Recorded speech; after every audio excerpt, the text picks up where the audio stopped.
Oh, hey, y'all. I didn't see you there. So, what am I doing? I'm getting ready to clean taters because I've got to get these processed so that we'll have taters this winter that we don't have to buy at the store. So, obviously, the first thing we need to do is get these clean. Now, since I personally, and I think most people do, prefer not. Since I prefer not to peel my taters when they are wet, I don't want to wash this with water. That said, if y'all are growing your taters and plan to store them for as long as you can come this winter, do not wash these taters with water. They will not last any length of time if you wash them with water. Most vegetables have a protective coating, a natural coating on them, so that they can resist rot, so that they can, how do I say it, stay to be food for seed. For example, this tater was forgotten. Now, I've been outside playing in the dirt, which y'all will see on another video, and since I don't know if this video is going to come out first or second, I'm not going to tell you what it is. Anyhow, I go out to the what was the tater bed, and I found a tater plant growing up. And I'm like, oh, we missed a tater. And sure enough, I pull it up, and there's this. And it's perfectly fine. It's fine to eat. It's not a big deal. I popped off most of the eye. I'll get rid of that when I go ahead to, or I'll get rid of that when I go to peel it. So no big deal. So what I'm going to do is I'm going to get comfortable. I'm going to throw you guys on time lapse and we'll clean some taters and then we'll get to processing them.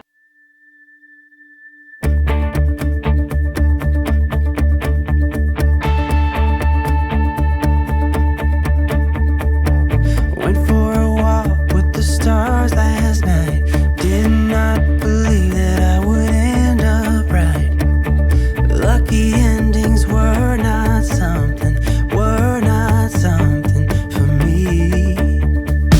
I drove around all across the land,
Okay, y'all, I have gotten, maybe about an eighth or a ninth of the taters peeled.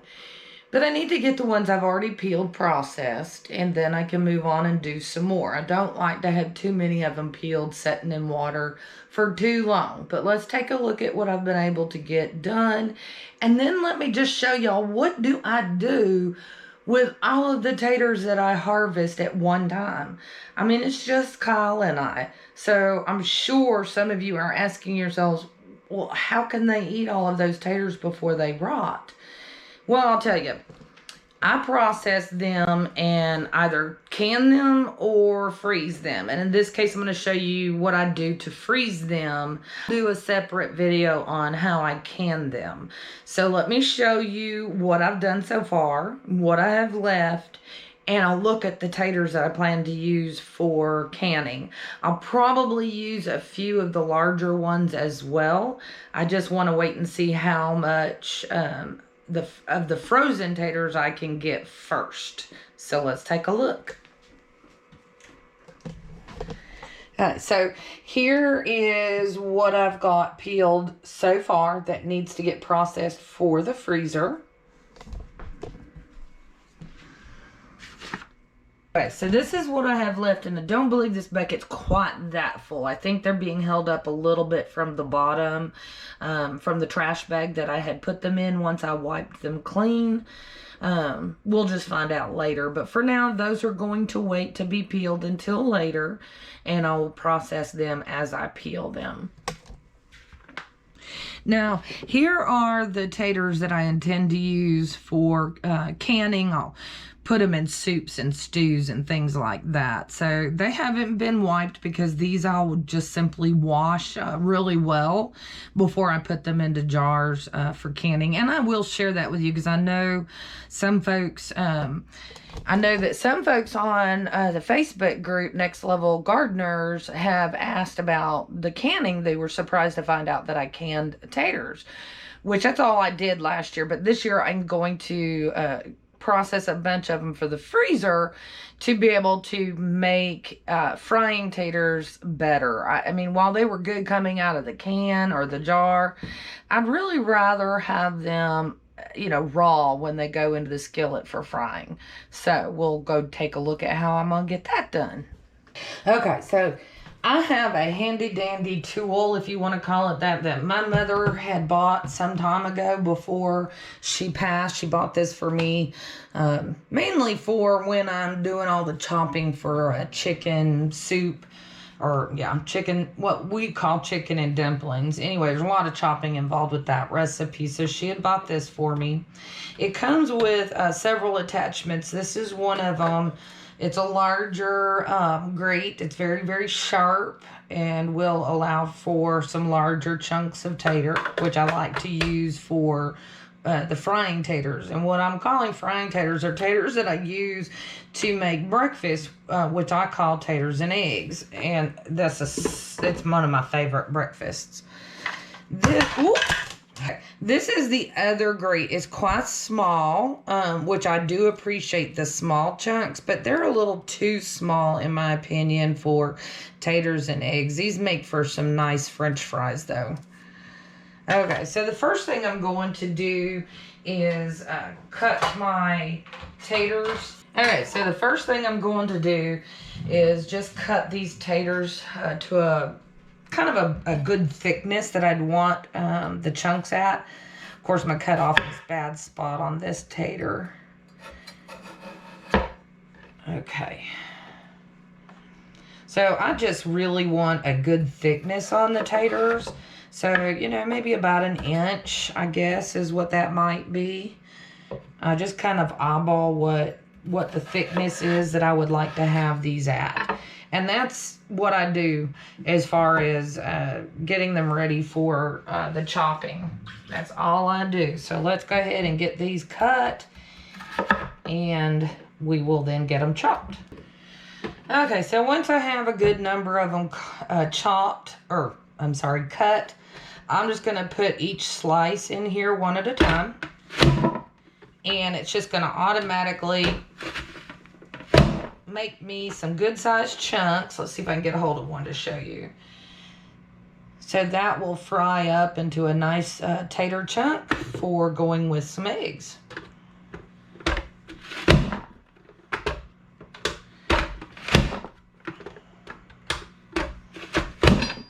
All right, so once I get all of these chopped up, I will bring you back. Okay, so once I have the taters chopped, I'm just going to use a cookie sheet or a baking pan, whatever you want to call it. And I'm going to use that to be able to have the bags lay flat as they're freezing.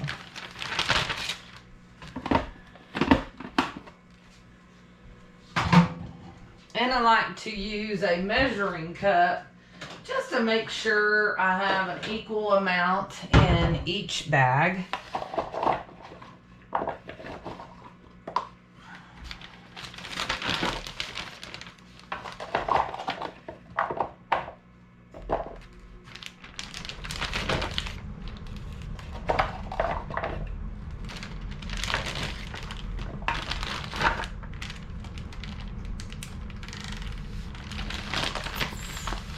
I'm just squeezing as much air out of the bag as I can.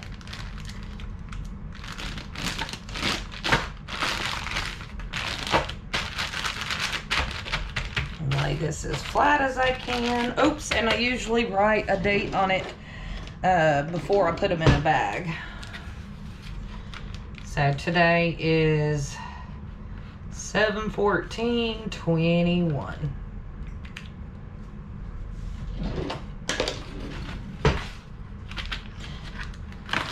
Get another one. Oops.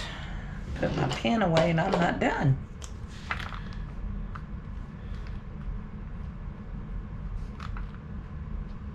All right. Now, some of y'all might like to have onions and peppers and all that sort of thing. And that is good when you're just doing maybe a hash brown.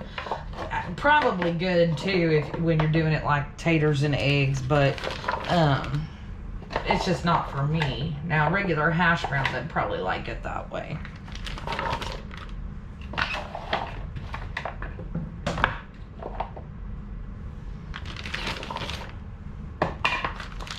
And again, you're just gonna squeeze out as much air as you can. And then seal it up the rest of the way. And then once again, just lay it flat.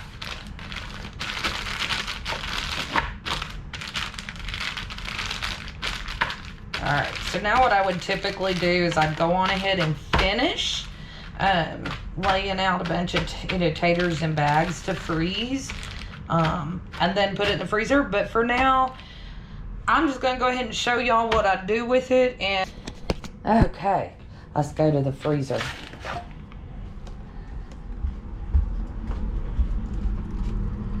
So all I'm gonna do is just try to find a place in here. As you can see, my freezer's still fairly full. I need to do some reorganizing and shifting. Anyway, I'm just gonna find a place in here where I can just get it to lay flat, basically. And they'll stay in here for, I don't know, maybe an hour or two, and they'll be completely frozen. And that's it. And then I'll just have them ready to use when it's time to use them. All right, you guys, thank you so much for coming along on this tater journey. It's been a lifetime dream of mine to do taters, grow them like my nanny did, my mother's mother. We are of Irish descent, and so she would plant taters every year on St. Patty's Day. I grew up hearing my mother say, it's tater planting day on St. Patty's Day. And I've always wanted to do it. So last year was my first year, and it was very exciting. This was the first year where I planted an entire bed. And as y'all saw previously, it didn't have the greatest of results, in parts of the bed. So hopefully next year, the entire bed will grow taters. It's a learning experience. Taters are super simple to grow. They really are. You just basically put them in the ground and off they'll go. If you put them in without eyes, don't bury them very deep. If you put them in with eyes, again, don't bury them very deep, but definitely bury them a little bit deeper. We can talk about that more next year. I did some video earlier this year on it. But basically that's it. You put them in the ground, that's it. If there happens to be a frost that is going to come after they're planted, just cover them up. And for the most part, they're going to be just fine. If they get bit just a little bit by the frost, it's not really going to hurt them. They'll just put on new growth. So no real big deal. So basically that's what I'm going to do with these taters, except for the ones that I can.